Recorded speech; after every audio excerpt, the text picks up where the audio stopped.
دین ثالث کی لکھی ہوئی کتاب ہے جس پر وہ بیچارے قتل کر دیے گئے. امامت کے مضمون پر اس سے بڑی کوئی کتاب نہیں ہے. پڑھی ہے؟ نہیں پڑھی ہے. تو یہ آپ کو توحید، رسالت، امامت، عصمت، فضیلت یہ کہاں سے ملتا ہے؟ اسی فرش عزا سے ملتا ہے. بھائی توجہ ہے، یہ فرش عزا نہیں ہے، ایک ایسی دینی یونیورسٹی ہے جس میں ہر عمر کا طالب علم دین لے رہا ہوتا ہے.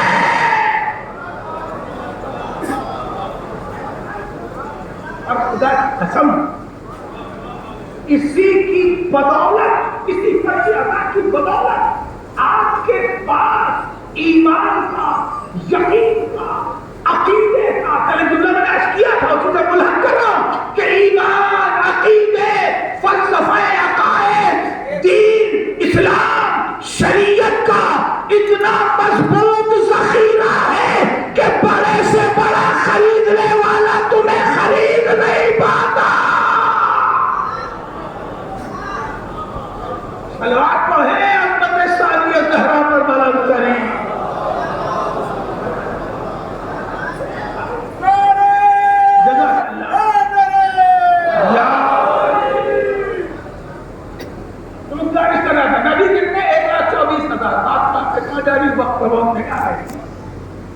اس میں رسول کتنے؟ کل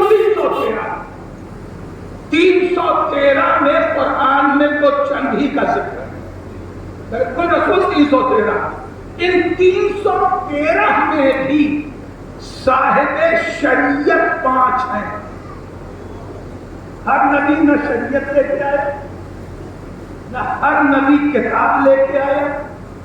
اور صاحب کتاب 4 اور کم ہو گیا. گنتی دیکھیے 1,24,000 سے شروع ہوئی، نبی 1,24,000، رسول اس میں 313. 313 میں صاحب شریعت نبی 5 اور صاحب کتاب 4.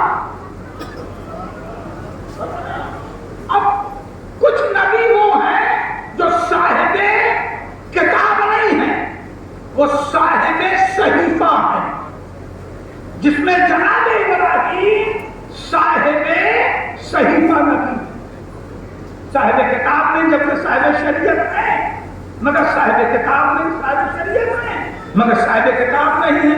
قرآن نے کہا صحف ابراہیم و موسیٰ. ابھی پڑھی گی آپ نے 20-25 دن پہلے، یا بلکہ 1 مہینہ نماز میں جو سورہ پڑھا اس میں آپ نے پڑھا 20 دن پہلے صحف ابراہیم و موسیٰ. ہم نے موسیٰ کو اور ابراہیم کو صحیفہ دیا. تو جناب موسیٰ کے پاس صحیفہ بھی ہے اور نازل ہونے والی پہلی کتاب بھی ہے. یہ جنرل نالج ہے جو محفوظ کر لیجیے. کوئی طرف سے مجلس ٹھہرا کے سنانے کی ہمت بھی نہیں کرتا. ہم جیسے لوگ کر لیتے ہیں کہ کچھ جنرل نالج بھی بچوں کے پاس محفوظ ہوتا ہے. تو صاحب صحیفہ بھی ہے جناب موسیٰ، اور صاحب کتاب بھی، اور پہلی کتاب ان کے پاس. اور جناب موسیٰ کے بھی جد امجد ہے جناب ابراہیم، ان کے پاس کتاب نہیں ہے، صرف صحیفے. تو صحیفے اور کتاب والے کچھ نبی، اور صرف 4 انبیاء ہیں جو صاحب کتاب بھی ہیں، صاحب صحیفہ بھی ہیں، صاحب شریعت بھی ہیں، اولو العزم ہیں. وہ ہے جناب موسیٰ، جناب داؤد، جناب عیسیٰ اور جناب سرکار اپنی مرتبہ. یہ 4 صاحب کتاب ہیں. مگر پھر عرض کر دوں جناب داؤد صاحب کتاب ہیں، صاحب شریعت نہیں ہے. توجہ ہے، صاحب شریعت نہیں. ان کے پاس جو شریعت ہے وہ توریت والی ہے جناب موسیٰ والی. اسی لیے زبور کے اندر اکثر آیتیں توریت سے ملتی جلتی رکھی گئی. صلوات پڑھ لیں محمد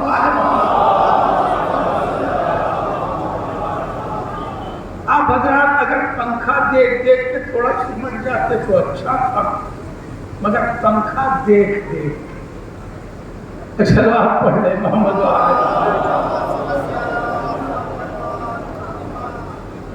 مجمع آ رہا ہے کہیں سے، مزید زحمت نہ ہو، لیکن مل جل کے جاگتی نہیں سلوات پڑھ لیں محمد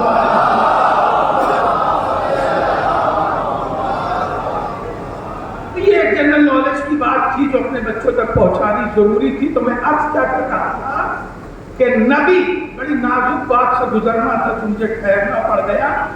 نبی جو خبر لے اللہ سے، پیغام لے، مگر پہنچائے نہیں، پہنچانا ذمہ داری نہیں. رسول جو خبر لے اور پھر پہنچائے. تو جب خبر لے تو نبی ہے، جب پہنچائے مومنین تک تو رسول ہے. اب یہ قانون پہنچ گیا نا، اور یہ لفظی ترجمے میں بھی ہے، اصول میں بھی ہے، علم کلام میں بھی ہے. تو بات پہنچنی چاہیے کہ رسول وہ کہ جو خبر لے اور پہنچائے، نبی وہ کہ جو خبر لے. اب میری سمجھ میں نہیں آتا، عالم اسلام یہ تو مانتا ہے کہ مصطفیٰ 40 سال میں رسول بنے، مگر اس سے پہلے الپر تھے. بھائی پہلے نبی ہوتا ہے تب رسول بنتا ہے.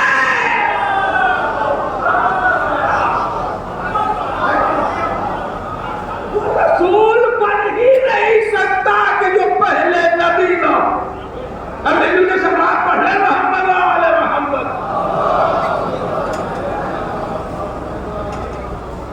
مرادہ وہاں دینا انما ولیکم اللہ. دیکھو ہم نے ہدایت کا ایک پینل بنایا، بڑی اہم گفتگو سودا بنا.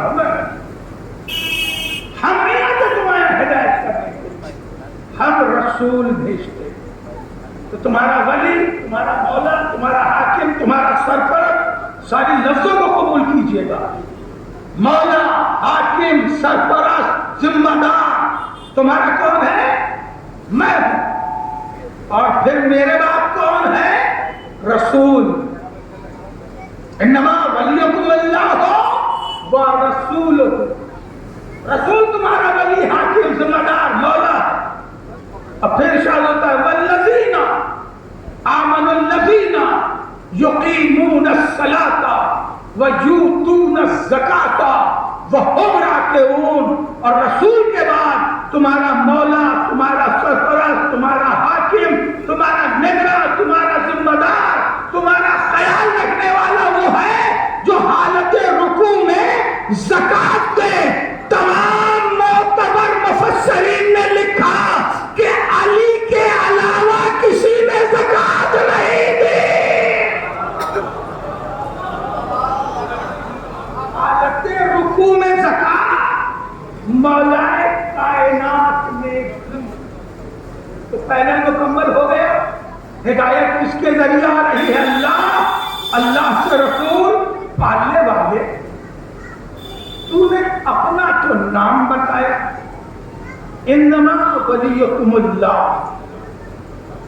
رسول کا نام نہیں لیا، منصب بتایا ورسولہ. تو محمد نہیں، اللہ تمہارا مولا ہے، اللہ نے اپنا نام دیا. ورسولہ، رسول کا منصب بتایا. جملہ غائب کرنا. اور پھر رسول کے بعد نہ نام بتایا نہ منصب بتایا، بلکہ کردار بتایا.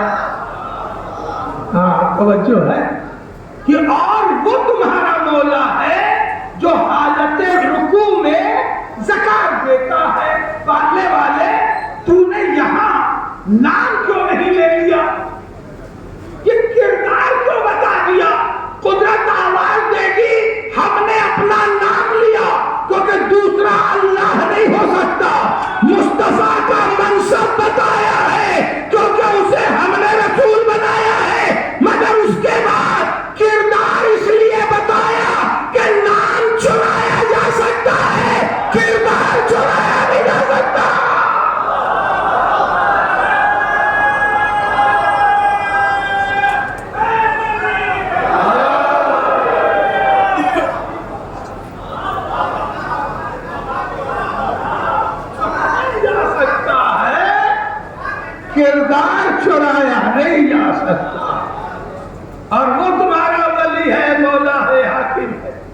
تو جو حالت رکوع میں زکات دے گا۔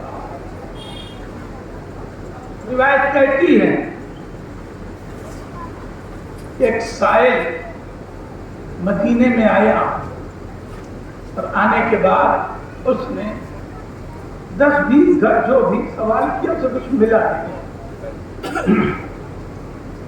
لیکن یہ ایک پورا سبجیکٹ ہے جسے پڑھا نہیں جاتا، اس کے لیے چاہیے بڑا کلیجہ اور سننے کے لیے چاہیے بڑا مجموعے کے پاس پنجاب میں اسٹیمنا بھی، صبر و تحمل بھی، کہ وجہ کیا تھی، زمانہ کیا تھا، اتنی جنگیں ہوئی، خیرات مال غنیمت اتنا آتا تھا تو زہرا کے یہاں آقا کیوں ہوتا تھا، دوسروں کے یہاں چولہے جلتے تھے تو اہل بیت کے یہاں کیوں نہیں جلتے؟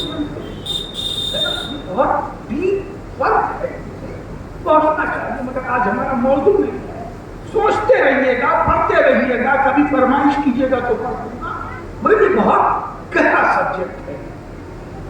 4-6 گھر میں یہاں گلی میں کوئی حاجت مانگنے چاہیے تو ایک تو گھر سے ہی جائے گا بھائی، مگر وہاں کسی گھر سے نہیں ملا، کوئی وجہ تو ہو، تو وجہ بہت گہری ہے، سننے لائق ہے، مگر یہ موقع نہیں ہے۔ وہ آ گیا مسجد میں، مسجد نبوی میں، پھر ذرا ٹھہر کے سن لیجیے۔ مسجد نبوی میں آیا تو دیکھا 2 لوگ یہاں ہیں، 4 لوگ وہاں ہیں، 8 لوگ وہاں ہیں، تو آپ ایک بات سمجھ لیں کہ عہد رسالت میں کوئی کمیونٹی سینٹر نہیں تھا، کوئی کمیونٹی ہال نہیں تھا، کوئی ایسی جگہ نہیں تھی جہاں لوگ جمع ہوں۔ رسول نے ایک مسجد بنوائی جسے مسجد نبوی کہتے ہیں۔ اسی مسجد نبوی میں نکاح بھی ہوا، اسی میں طلاق بھی ہوا، جو اب شادی حالوں میں ہوتا ہے، اللہ خرچ کر کے ہوتا، اسی میں جہاد کے فلسفے پہ بھی گفتگو ہوئی۔ اب مسجد میں کوئی 2 مومن بھی اگر یہ کہہ دے کہ آج کل ذرا بزنس میرا خراب چل رہا ہے، تو تیسرا کہتا ہے بھیا اللہ کا گھر ہے یار، یہ سب بات مت کرو لو، کہتا ہے کہ نہیں؟ کسی نے کہا وہ ہماری بھائی بیٹی کے لیے ذرا رشتہ چاہیے، کہنے لگے جا کے یہ گھر پہ بات کی جائے، یہ مسجد ہے، اللہ کا گھر ہے۔ ارے بھائی رسول نے سارے معاملات حیات کے لیے مسجد ہی کو بنیاد بنایا تھا، اور وجہ یہ تھی کہ یہاں بات کرو گے تو سچ بولو گے، اللہ کا ڈر تو لگا رہے گا۔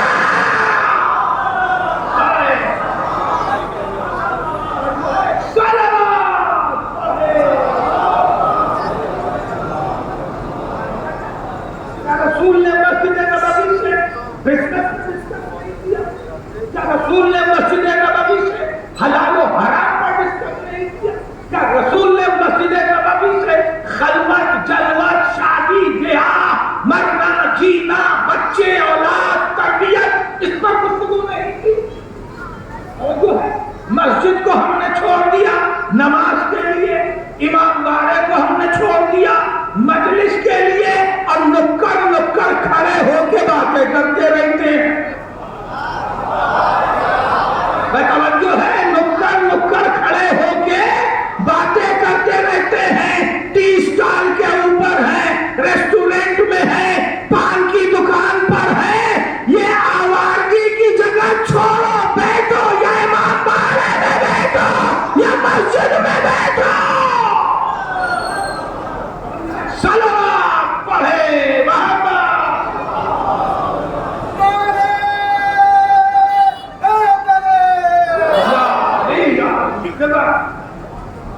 آپ نے ہمیں قبول کیا، ہم آپ کے ممنون ہوئے۔ تو میں آپ کا نام سائل کہاں گیا؟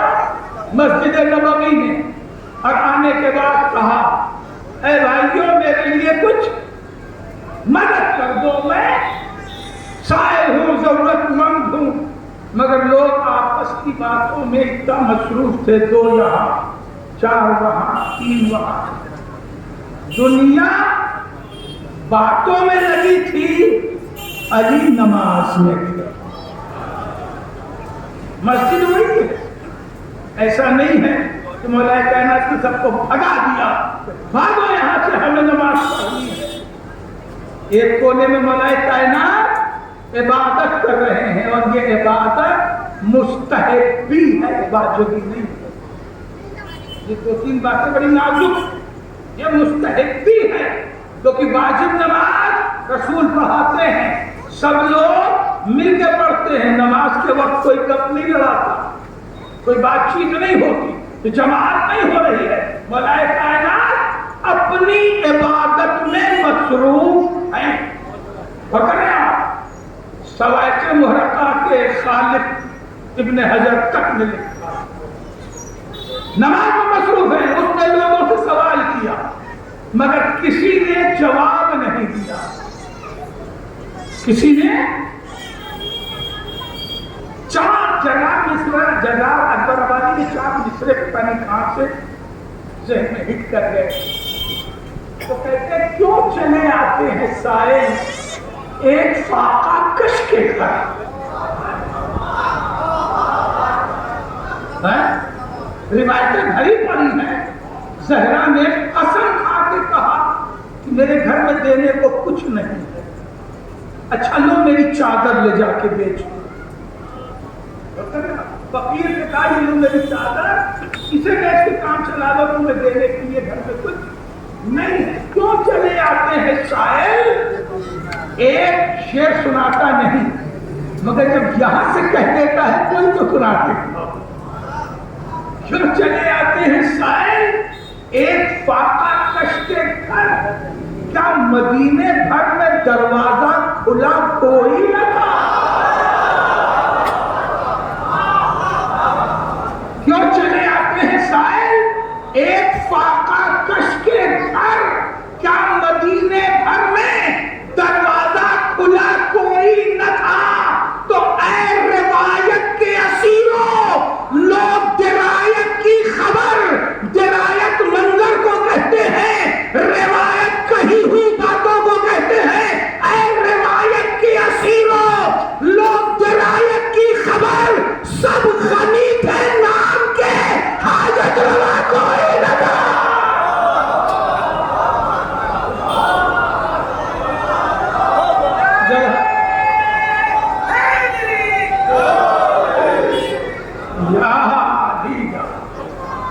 مل جل کے سلوات پڑھ لیں محمد۔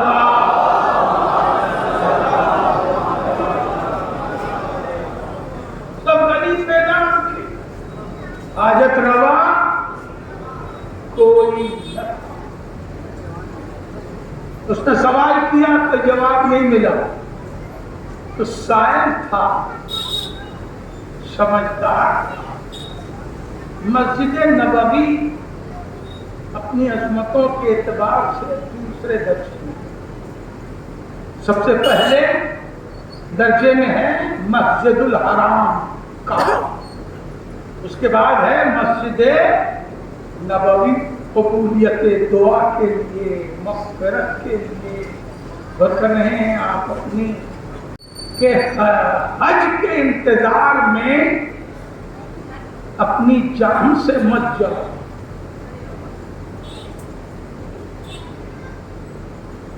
حج کے انتظار میں حج کریں گے، کب کریں گے؟ ریٹائرمنٹ جب ہوگا، جب ڈھیر سا پیسہ ملے گا تب حج کریں گے۔ معلوم ہوا ڈھیر سا پیسہ ملنے سے پہلے ہی بیٹی کی شادی کے لیے لون لینا پڑ گیا، یا جیسے ہی پیسہ ملا بیٹوں نے کہا ابا پہلے مکان بنے گا پھر حج ہوگا۔ امام سے بتائیے مکان بننے کے بعد حج بھر بچے گا؟ تو معلوم انتظار تھا، حج کریں گے حج کریں گے، اور حج ہی کھٹائی میں پڑ گئے۔ اب علماء سے لفظ استطاعت قانون ہے، کہ جب تم میں استطاعت پیدا ہو جائے تو تم پر حج واجب ہوتا ہے۔ تو یہ استطاعت کے لفظ کا جو قانون ہے یہ بیٹھ کے علماء سے سمجھ لیجیے کہ کس گھنٹے استطاعت ہو جاتی ہے اس کے بعد دوسرا کوئی کام نہیں کر سکتے آپ سوائے حج کے۔ ٹھیک ہے، اب یہ فلسفہ ہے پورا شریعت کا، سمجھ لیجئے گا۔ میری گزارش دوسری ہے کہ حج کے انتظار میں جان مت کھو، جب استطاعت ہوگی کر لینا، اس سے پہلے عمرہ کر لو، اتنا ہی ثواب مل جائے گا۔ عمرہ 50، 60، 70، 80، 90 ہزار تک، الگ الگ زمانے میں 60 سے 90 ہزار تک میں ہو جاتا ہے، ہو جاتا ہے۔ تو بھیا 60، 70 ہزار میں عمرہ کر لیجئے، جس کے پاس استطاعت نہیں ہے اسے عمرے میں اتنا ہی ثواب ملے گا جتنا حج میں ملنے والا۔ توجہ ہے؟ اور یہ اس لیے کہہ رہا ہوں کہ جائیے گا تو کم سے کم چند معصومین کی زیارت بھی کر لیجئے گا۔ باب الحوائج کی والدہ کی بھی زیارت ہو جائے گی، جس کا کلمہ پڑھتے ہیں اس کی بھی زیارت ہو جائے گی۔ توجہ ہے، طواف خانہ کعبہ الگ نصیب ہوگا، صحیح الگ نصیب ہوگی، گناہوں سے آپ ویسے ہی پاک ہو جائیں گے جیسے حج کا قانون ہے۔ توجہ ہے، ایک صلوات پڑھے محمد علی محمد پر۔ جزاک اللہ۔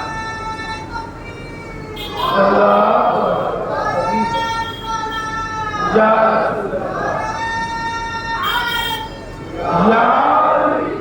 عزیزوں، مجھے دور تک سفر کرنا ہے، دامن وقت میں گنجائش کم ہوتی جا رہی ہے، تو میں گزارش کر رہا تھا کہ میں نے حج عمرہ چھیڑ دیا کہ آپ جائیں تو کم سے کم دیکھیں تو مسجد نبوی کتنی بڑی ہے۔ تو زبانی پڑھتے جائیں گے، جدید میں بھی قدیم مسجد نبوی کا ڈھانچہ آج بھی الگ سے آئیڈینٹیفائی کیا ہوا کہ بھئی یہ ہے قدیم مسجد۔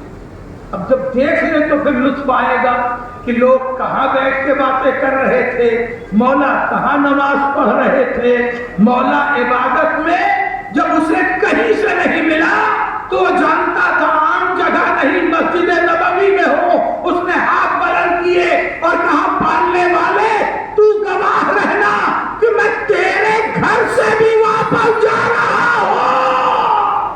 آئے ہے بھئی جملہ رہے گا نہ کرنا، پالنے والے میں تیرے گھر سے بھی واپس جا رہا ہوں۔ جیسے ہی اس نے اللہ کو آواز دی، مولا کائنات اس وقت تک رکوع میں آ چکے تھے، ہاتھ سے اشارہ کیا، آنے والا انگوٹھی لے گیا۔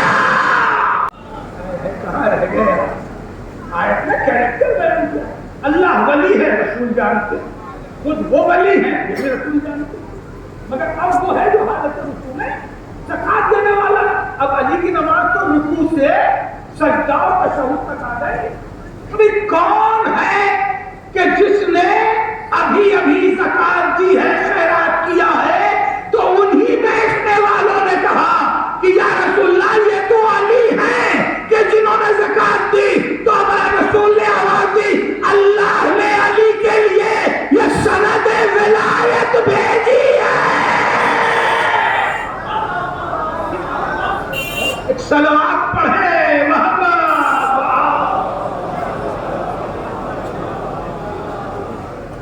ایک علامہ صاحب کے پیٹ میں درد ہونے لگا،